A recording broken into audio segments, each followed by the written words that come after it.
नमस्ते साथियों, कैसे हैं आप लोग। आशा करता हूं कि आप लोग ठीक तरह से होंगे और अपना अध्ययन ठीक तरह से कर रहे होंगे। भारतीय राज्य व्यवस्था का यह 82वां व्याख्यान है और इसके अंतर्गत हम बात करेंगे सेंट्रल इन्फॉर्मेशन कमीशन के बारे में, जिसे कि हिंदी भाषा में केंद्रीय सूचना आयोग भी कहा जाता है। सबसे पहले आप यह समझ लीजिए कि यह कार्य क्या करता है। हम देख सकते हैं कि विभिन्न प्रकार के निकाय जो हमारे यहाँ पर मौजूद होते हैं, कई सरकारी दफ्तर होते हैं, ऐसे निकाय होते हैं जहाँ पर हमें निरंतर ही कार्य की आवश्यकता पड़ती है।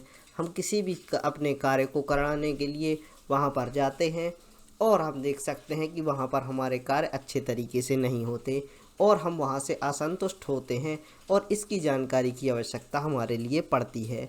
इसके अलावा एक बात और देख लें, यदि आप विसल ब्लोवर हैं, यानी आप ऐसे व्यक्ति हैं जो कहीं पर हो रहे भ्रष्टाचार की जानकारी निकालना चाहते हैं, तो भी आप इस प्रकार का जानकारी निकालने के लिए केंद्रीय सूचना आयुक्त के माध्यम से अपनी जानकारियों को निकाल सकते हैं, जो कि किस आधार पर कार्य करता है, जो कि हम देख सकते हैं कि 2005 में हमारे लिए सूचना के अधिकार अधिनियम पारित किया गया। तो हम देख सकते हैं जब हमारी पार्लियामेंट में यह एक्ट पारित करके लाया गया तो हमारे यहाँ पर क्या हुआ था कि जो हमारे भारत देश में सूचना प्राप्त करना एक अधिकार के रूप में स्वीकार किया गया था।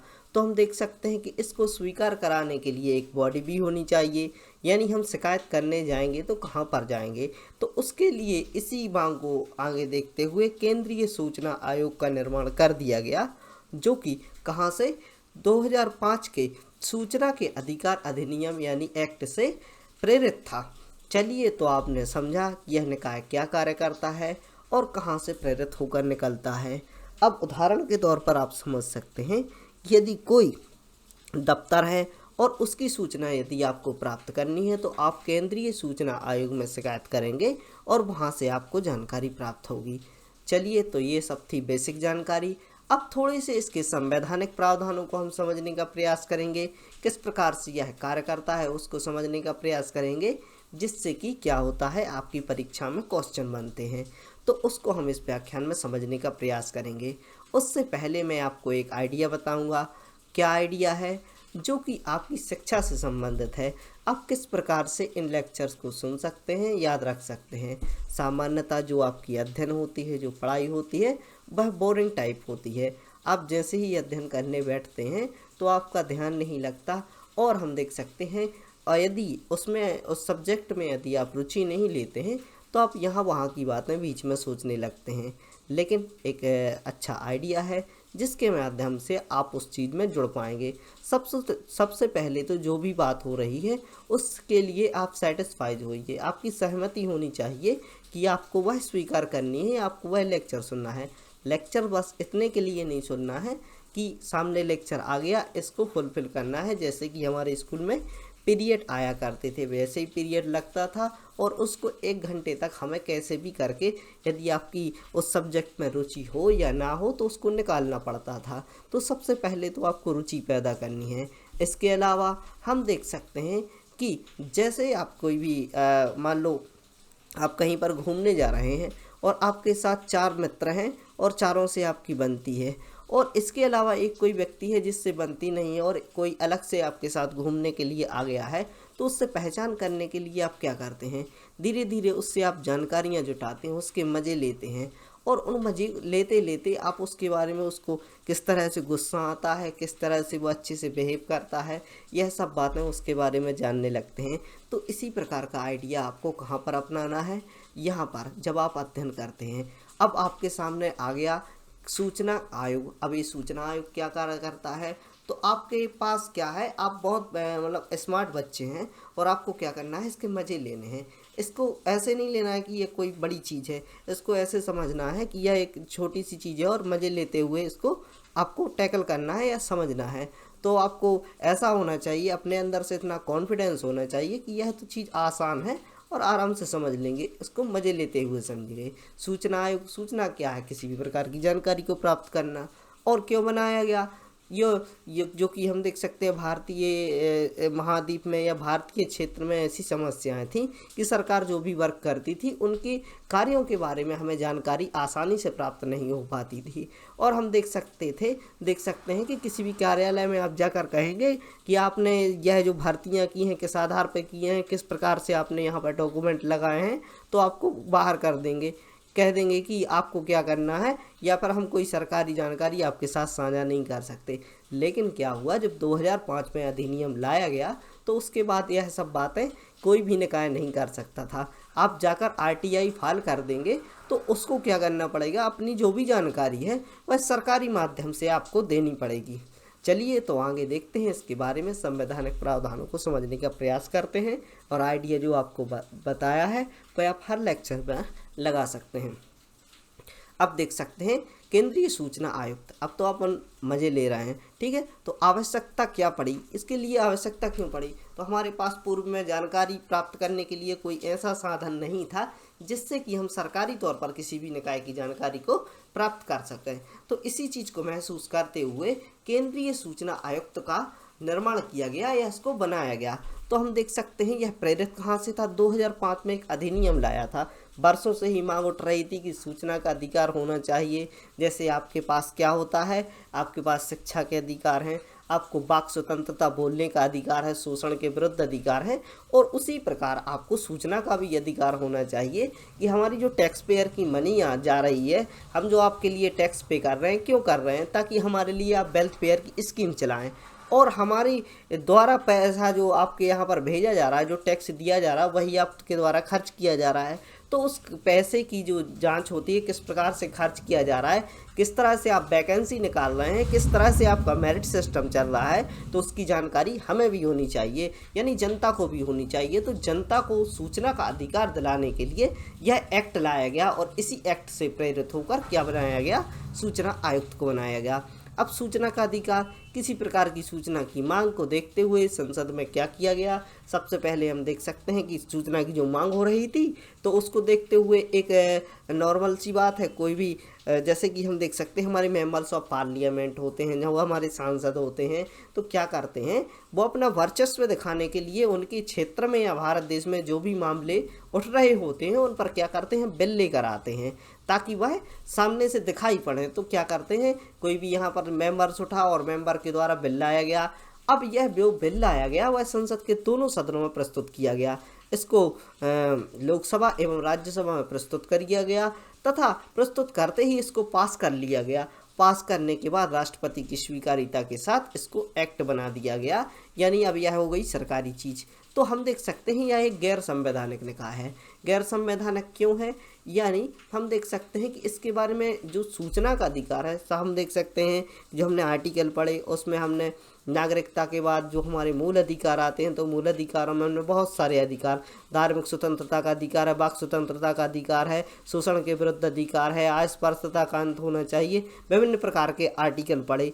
लेकिन हमने यह नहीं पढ़ा था कि जो सूचना का अधिकार है वह हमारे पास होना चाहिए। यह बात कब निकल कर आई, जब भारत में इस प्रकार की समस्याएं उपजने लगी। तो जब यह बात उपजने लगी तो यहाँ पर समस्याओं का समाधान किया गया, लेकिन हम देख सकते हैं यह संविधान में वर्णित नहीं था, इसलिए यह जब निकाय बनाया गया इसे गैर संवैधानिक निकाय कहा जाता है। यह संपूर्ण देश में अपनी सुविधाएं देता है। क्या कह रहे हैं यहाँ पर, केंद्रीय सूचना आयोग, यानी सेंट्रल की बॉडी है यह, केंद्रीय स्तर पर यानी संपूर्ण देश के लिए कार्य करती है। आगे देखते हैं संयोजन में हम बात करते हैं कि इसमें क्या क्या शामिल होता है। जैसे ही संयोजन की बात करते हैं तो आपकी जैसे मान लो जानकारी पूछी जा रही है, मान लो आज सूचना आयुक्त की बात कर रहे हैं, ठीक है, तो सूचना आयुक्त के अंदर जो भी व्यक्ति आते हैं किस प्रकार से उनकी क्या होती है, नियुक्ति की जाती है। जैसे कि आपका परिवार है तो परिवार के बारे में आपसे संयोजन पूछे कि संयोजन किस प्रकार से हैं, तो आप बताएंगे मम्मी पापा हैं, भाई बहन हैं, भैया भाभी हैं। तो उसी प्रकार से संयोजन में हम इस प्रकार की बात करते हैं। तो इसमें क्या होता है, एक मुख्य आयुक्त होता है। जब हम बात करते हैं किसकी, सूचना आयुक्त की, तो इसमें एक मुख्य आयुक्त होता है, और इसके अलावा कम से कम 11 सदस्य, ज़्यादा से ज़्यादा कितने भी हो सकते हैं, लेकिन कम से कम 10 से कम नहीं होना चाहिए। तो 10 सूचना आयुक्त होते हैं। सूचना आयुक्त और मुख्य सूचना आयुक्त को मिलाकर 11 सदस्य यहाँ पर बन जाते हैं। तो यह 11 सदस्यीय निकाय है। यदि आपके क्वेश्चन में आता है तो आराम से आप टिक कर सकते हैं। आगे देखते हैं और हम देख सकते हैं कि जो कि कमेटी द्वारा इसका चयन किया जाता है। जो यहाँ पर मेंबर्स आपको दिखाई दे रहे हैं, इनका चयन कमेटी के द्वारा किया जाता है। और कमेटी में कौन कौन से व्यक्ति शामिल होते हैं, तो यहाँ पर हम देख सकते हैं प्रधानमंत्री, पीएम, भारत का सर्वोच्च पद जिसके पास सर्वोच्च शक्ति होती है। तो हम देख सकते हैं प्रधानमंत्री हो गए, लोकसभा के विपक्ष के नेता। सामान्यतः हम देखते हैं कि क्या होता है कि जो सरकार संज्ञा वर्तमान में होती है वह अपनी जानकारी आसानी से नहीं देती है, इसलिए इनके लिए क्या किया गया, इसमें प्रावधान रखा गया कि विपक्ष के नेता को भी रखा जाना चाहिए। विपक्ष क्या करेगा, जो आपकी सरकार की जानकारियां हैं वह ज़्यादा से ज़्यादा निकलवाने का प्रयास करेगा, तो वह ऐसे मेंबर्स की नियुक्ति करेगा जो कि कुछ विपक्ष से भी आते हैं। तो हम देख सकते हैं इसमें पीएम होते हैं, विपक्ष के नेता होते हैं। और यहाँ पर हम देख सकते हैं कैबिनेट मंत्री। कैबिनेट मंत्रियों को कहाँ से निकाला जाता है, प्रधानमंत्री द्वारा इनको नामित किया जाता है। यानी कोई भी डिफेंस मिनिस्टर हो या कोई भी ऐसा जो कैबिनेट में शामिल होता है, मिनिस्टर काउंसिल में शामिल होता है, तो उसको उठाकर क्या कर सकते हैं, प्रधानमंत्री जी उसको नियुक्त कर सकते हैं। अब हम देख सकते हैं इस 3 सदस्यीय कमेटी में कौन कौन हो गया, एक तो ऑपोजिशन का लीडर हो गया, एक हमारे पीएम हो गए और एक कैबिनेट का मंत्री हो गया। तो यहाँ पर 3 सदस्यीय कमेटी होती है। तो इसके द्वारा नामों का चयन किया जाता है कि किस किस व्यक्ति को हमें क्या बनाना है, सूचना आयुक्त बनाना है या मुख्य सूचना आयुक्त बनाना है। तो यह 11 सदस्यों को चुनने का कार्य करते हैं तथा चयन करके क्या करते हैं, उसकी सूची राष्ट्रपति को देते हैं। और हम देख सकते हैं कि राष्ट्रपति क्या करता है, अब मुख्य जो भी यहाँ पर है उसकी तो नियुक्ति हो चुकी है, लेकिन हम देख सकते हैं इसको मुख्य सूचना आयुक्त के साथ राष्ट्रपति साझा करता है। बोलता है कि क्या करना चाहिए, इन लोगों की जो इनके द्वारा सूची दी गई है इनको नियुक्त करना चाहिए, नहीं करना चाहिए। यदि दोनों की स्वीकारिता होती है तो इसके बाद उसको नियुक्त कर दिया जाता है। चलिए आगे देखें। तो अब देखते हैं हम इसमें योग्यता के बारे में। धीरे धीरे आप इंटरेस्ट लेते जाइए और समझते जाइए कि किस किस प्रकार की योग्यता इनके पास होना चाहिए। कानून से संबंधित जानकारी होनी चाहिए। सबसे पहली बात, कानून से संबंधित जानकारी क्यों होनी चाहिए, क्योंकि कानूनी कार्य करना है आपके लिए। कोई भी यहाँ पर जा रहा है, कोई भी शिकायत जाती है कि मान लो कोई भी कार्यालय है, कोई भी कार्यालय आप सोच सकते हैं, मान लो लोक सेवा केंद्र है। लोक सेवा केंद्र में आपको जो जातियां बनाई जाती हैं, जो निवास बनाए जाते हैं, उनकी रिपोर्ट निकालनी है, किस मंथ में कितनी आई जाति यहाँ पर बनाए गए हैं। तो इसके लिए उसको कानूनी जानकारी होनी चाहिए कि किस प्रकार से यहाँ पर सरकार द्वारा इतने प्रमाण पत्रों के लिए आवंटन किया गया था, इतनी जानकारी होनी चाहिए कि किस प्रकार से उनको आवंटित किया जाना था और यहाँ पर भ्रष्टाचार हुआ है या नहीं हुआ है। तो इसके लिए इसके पास जानकारी होनी चाहिए एवं अन्य क्षेत्रों से संबंधित भी जानकारी होनी चाहिए। क्षेत्र बहुत से हो सकते हैं, कई क्षेत्रों में नियुक्तियाँ होती हैं, कई क्षेत्रों में फॉर्म डाले जाते हैं, कई क्षेत्रों में हम देख सकते हैं कि एग्जाम्स कंडक्ट कराए जाते हैं। तो हम देख सकते हैं सरकारी तंत्र बहुत बड़ा होता है और बड़े तंत्र के लिए हम देख सकते हैं जो 10 मेंबर यहाँ पर चुने जाते हैं उनकी सभी योग्यताओं का आकलन किया जाता है कि वह किसी भी प्रकार की समस्या यदि उनके सामने आती है तो उसका निराकरण कर सकें। तो हम देख सकते हैं किसी भी क्षेत्र से संबंधित जानकारी को वह आसानी से उपलब्ध करा सके, इसके लिए इनकी नियुक्ति इसी आधार पर की जाती है। इसमें ना तो सांसद शामिल होते हैं और ना ही विधायक। एक बात आप याद ध्यान रखिए, यहाँ पर किसी भी प्रकार का ऐसा रिजर्वेशन नहीं चलता कि कोई भी विधायक को उठाकर यहाँ पर सूचना आयुक्त बना दिया जाए या क्या किया जाए, किसी भी सांसद को उठाकर यहाँ पर बना दिया जाए। तो यह बात आपको याद रखनी है। यह सदस्य किसी भी लाभ के पद पर नहीं होना चाहिए, दूसरा पद इनके पास नहीं होना चाहिए। इनका समयकाल क्या होना चाहिए, 5 वर्ष 65 वर्ष की आयु तक होता है। यानी यह 60 वर्ष के हैं तो 5 वर्ष तक अपनी सेवा दे सकते हैं, 62 वर्ष तक हैं तो 3 वर्ष तक ही अपनी सेवा देंगे।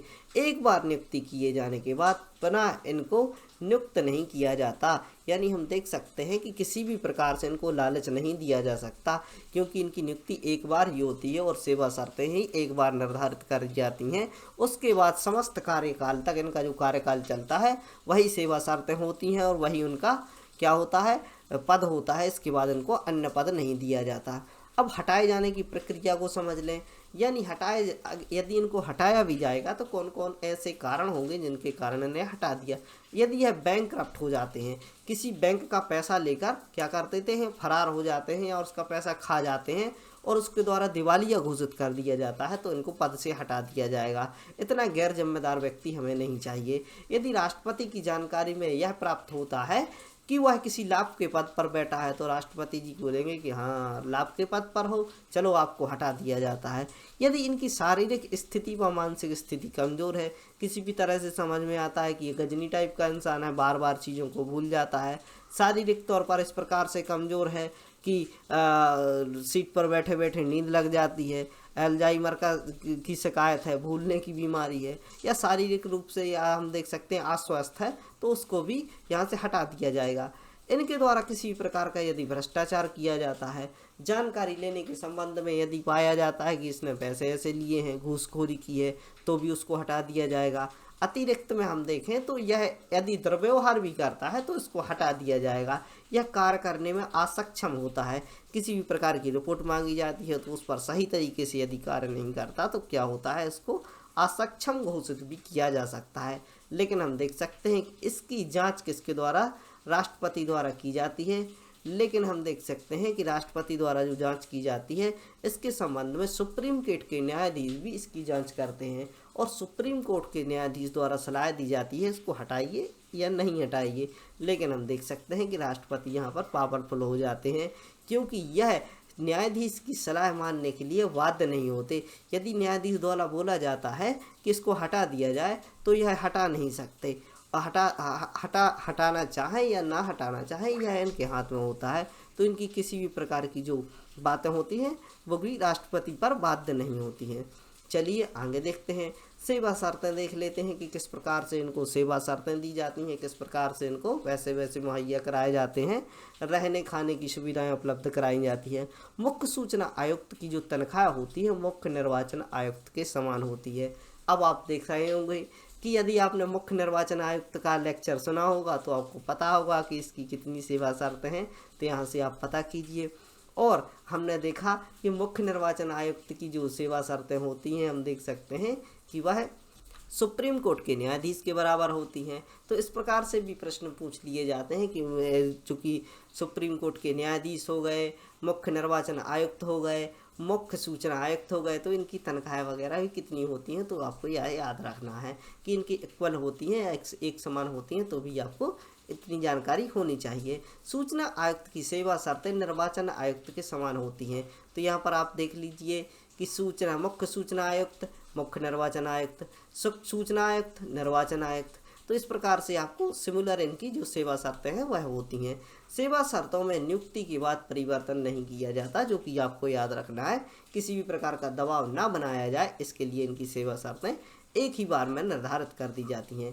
अब हम रिपोर्ट की बात करें तो इनकी जो रिपोर्ट होती है, अपनी रिपोर्ट केंद्र सरकार के समक्ष प्रस्तुत करते हैं। केंद्र सरकार यानी राष्ट्रपति यानी कैबिनेट काउंसिल ऑफ मिनिस्टर यानी राज्यसभा और लोकसभा में इसको बाद में पेश किया जाएगा। यह रिपोर्ट इस रिपोर्ट में आकलन किया जाता है कि जो सूचना का अधिकार 2005 में हमने एक्ट बनाया था उस पर आप ठीक तरीके से कार्य कर रहे हैं या नहीं कर रहे हैं। तो इस प्रकार की जांच करने के लिए इसका आकलन लगाने के लिए इस प्रकार की रिपोर्ट को साझा किया जाता है तथा देखा जाता है कि क्या क्या कार्य किए जा रहे हैं। अब हम देखें कार्य और शक्तियाँ। तो यदि किसी भी व्यक्ति द्वारा आयोग में शिकायत की जाती है, यानी सीधे तौर पर हमने स्पष्ट रूप से पहले ही समझा कि किसी भी व्यक्ति शिकायत लेकर जाता है कि कोई सरकारी निकाय है उसके द्वारा जानकारी हमें नहीं दी जा रही है, तो सूचना आयुक्त के पास जाएगा, वहाँ पर RTI लगाएगा, राइट टू इन्फॉर्मेशन, और हम देख सकते हैं जहाँ से RTI लग जाती है तो उस पे जो संबंधित उसका वो होता है कार्यालय जिसकी जानकारी उसको चाहिए, तो उसे आसानी से जानकारी उपलब्ध करा दी जाती है। इसमें हम देख सकते हैं कि पीड़ित के पास, जो भी पीड़ित व्यक्ति है जिससे जानकारी प्राप्त नहीं हो रही है, उसको जानकारी आसानी से प्राप्त हो जाती है। यह किसी निकाय की जानकारी के लिए आत्मसंज्ञान लेकर भी क्या कर सकते हैं, उसकी जानकारी को निकाल सकते हैं। यदि उनको पता लगता है कि कहीं पर भ्रष्टाचार हो रहा है तो वह आत्मसंज्ञान लेते हुए वहाँ पर बोलेंगे कि आप इस चीज़ की रिपोर्ट हमारे पास भेजिए और हम इस पर जांच करेंगे कि आपके द्वारा क्या कार्य किया गया है। तो यह आत्मसंज्ञान के माध्यम से भी इनके पास शक्ति होती है कि वह किसी भी कार्यालय की रिपोर्ट को निकाल सकते हैं। इनके समक्ष घरेलू न्यायालय की शक्ति होती है, यानी हम देख सकते हैं कि राइट टू इन्फॉर्मेशन के तहत यदि हम देख सकते हैं ऐसे कोई मामले आते हैं जो घरेलू प्रकार के होते हैं, जिसके वाद विवाद होते हैं, किसी के साथ ऐसा होता है कि भ्रष्टाचार किया गया हो, पैसे वैसे ले लिए गए हों या फिर प्रमोशन कर दिया गया हो, तो इस प्रकार के निपटान इनके द्वारा किए गए हैं। लेकिन आपराधिक न्यायालय की शक्ति नहीं होती, यानी राइट टू इन्फॉर्मेशन के तहत यदि दो व्यक्तियों में किसी झगड़ा होता है, मान लो कोई पोस्ट किसी को मिलनी थी, किसी को दे दी जाती है, वहाँ पर उसकी वह हत्या कर देता है, मर्डर कर देता है, गोलियां चला देता है, तो इस पर निराकरण देने की शक्ति इसके पास नहीं होती है। किसके पास? सूचना आयुक्त के पास। केवल आपसी मामलों को सुलझाने एवं हम देख सकते हैं उनका अधिकार जो उनको मिलना चाहिए उसको दिलाने के लिए इनकी शक्ति होती है।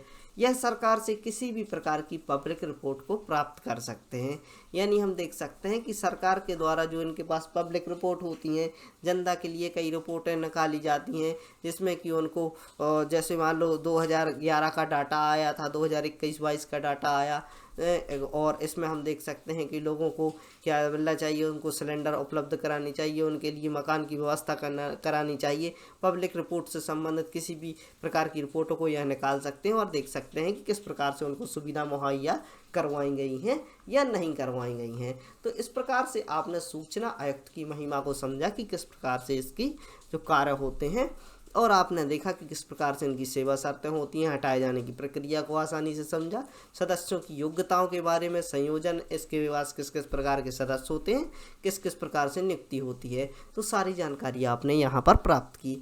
इसी प्रकार की जानकारी के लिए बने रहें study right by Mani Pandey से और करते रहें अपना अध्ययन।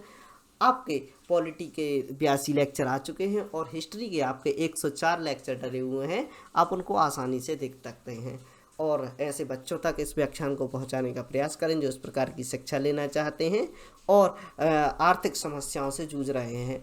चलिए, तो इसी के साथ आपसे विदा लेते हैं, मिलते हैं आपसे अगले लेक्चर में। पढ़ते रहिए, खुश रहिए। जय हिंद, भारत माता की जय।